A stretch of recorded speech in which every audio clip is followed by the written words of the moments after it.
Então, lá, pessoal, vamos falar um pouquinho hoje sobre trabalho da força elétrica, certo? É um conteúdo bem explorado, bem interessante e bem utilizado no dia a dia também. Bom, um exemplo mais clássico assim que a gente tem de a utilização do trabalho da força elétrica seria uma bateria, certo? Uma bateria tem placas, certo? E entre essas placas eu consigo gerar um campo elétrico uniforme. O que isso quer dizer? Que em todos os pontos dessa placa eu vou ter sempre o mesmo valor de campo elétrico. O que isso tem a ver? Campo elétrico é o quê? Uma região no espaço onde eu consigo perceber a atuação de forças. E como eu vou ter um espaço ali dentro daquelas placas, né? Aquele espaço vai gerar um campo elétrico e eu vou conseguir movimentar cargas de um lado para o outro. Por que isso é interessante? Porque se eu consigo movimentar as cargas dentro da bateria, ela vai ter força suficiente para poder alimentar um aparelho que você utilize, um carro, sei lá o que for, certo? Então, é importante por isso. Para a gente entender um pouquinho do conceito de trabalho da força elétrica em si, é interessante que a gente relembre um pouquinho o que é trabalho, o que é energia, né? Se você não lembra, dê uma revisadazinha. E a gente vai partir dessas equações que a gente viu lá anteriormente para poder resolver os problemas de trabalho da força elétrica. A gente tem que lembrar que trabalho é força vezes distância. E aqui, como a gente está falando de trabalho da força elétrica, é claro que a gente vai usar a força elétrica, certo? A força elétrica pode ser calculada de duas formas. Uma forma é aquela equação grande que a gente lembra, né? A constante eletrostática, carga 1, carga 2 dividido pela distância ao quadrado. Ou eu posso simplificar ela utilizando o conceito de campo elétrico, certo? Lembre que o campo é a força sobre a carga, eu posso utilizar essa equação para poder resolver os problemas de trabalho, certo?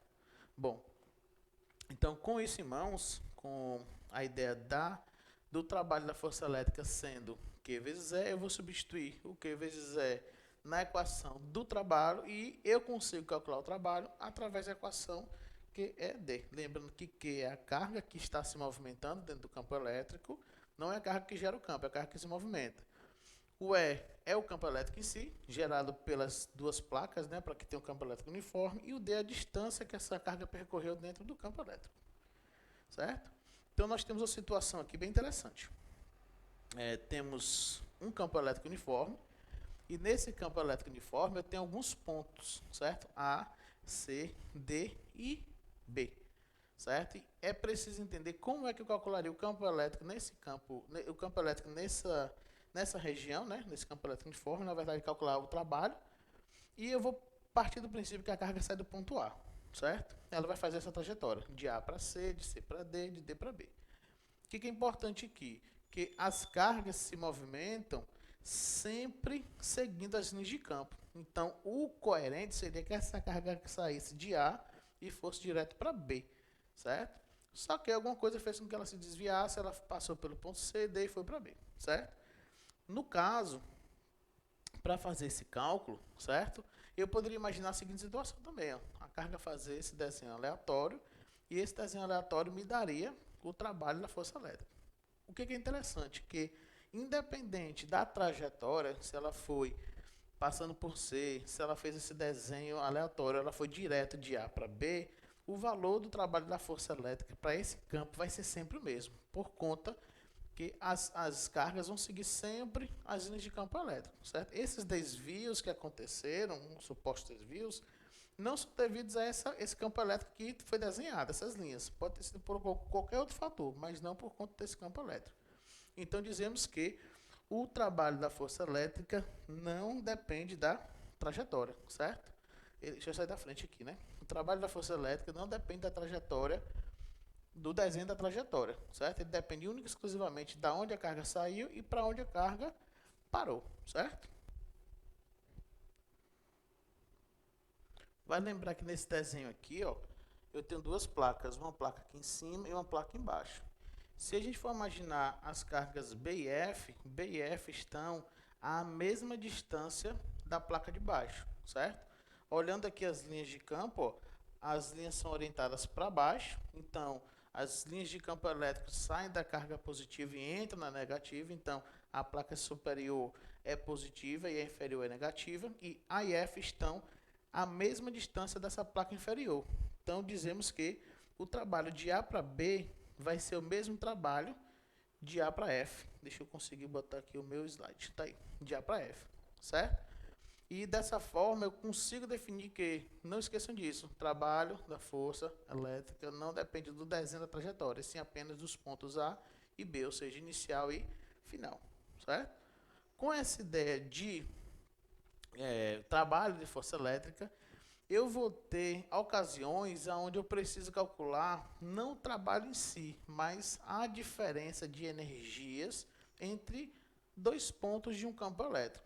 Fica mais fácil para você definir quanto de energia foi gasto e quanto é que você ainda tem sobrando, se podemos colocar assim.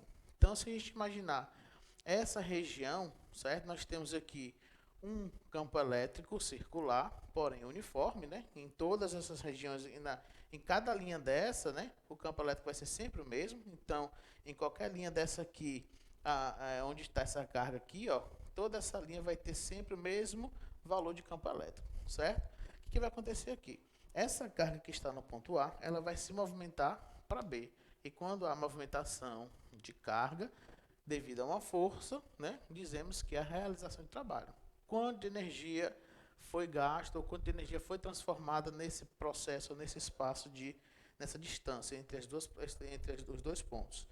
Bom, sabemos que no ponto A, a energia não é máxima, porque seria máxima se a carga estivesse aqui, né?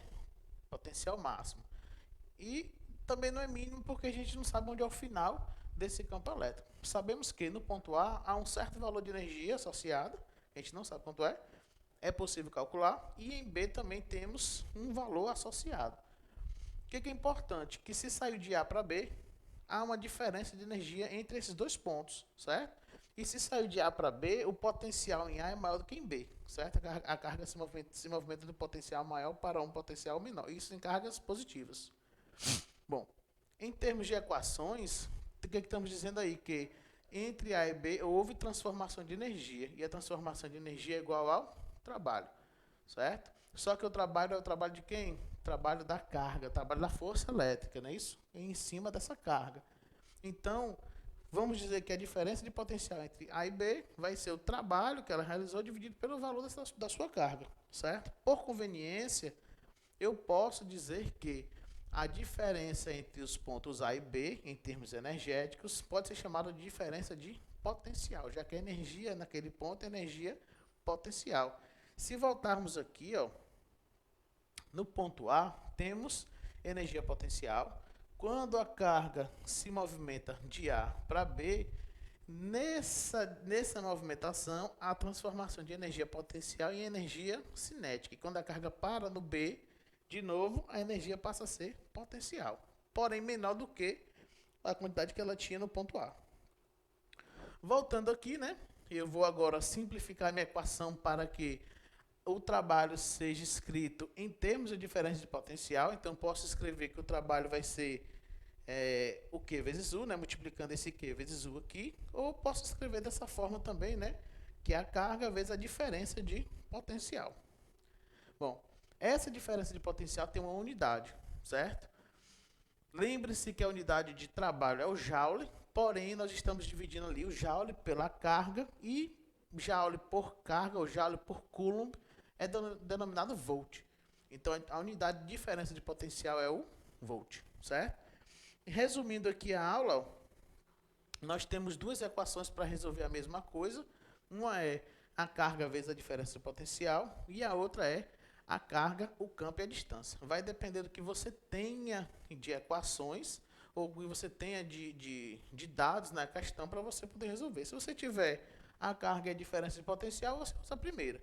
Se você tiver a carga, o campo e a distância, você usa de baixo, certo? E se você não tiver nenhuma das duas, você vai ter que encontrar de alguma forma manipulando as duas equações, certo? Eu montei aqui uma pequena simulação de um campo elétrico, aonde a gente consegue ver, né? Por exemplo, se eu fosse uma carga positiva e eu estivesse aqui dentro, essa placa que está atrás de mim vai me empurrar porque eu sou positivo, a placa é positiva, cargas e sinais iguais, vai haver uma repulsão e eu vou me movimentar. Quando há movimentação, eu tenho que dizer que houve energia transformada. e essa energia foi devido à força elétrica, certo? Por que tem força elétrica? Porque tem um campo, eu estou dentro do campo elétrico. Observe que eu estou dentro das linhas, eu não consigo sair nem para lá, nem para cá, certo?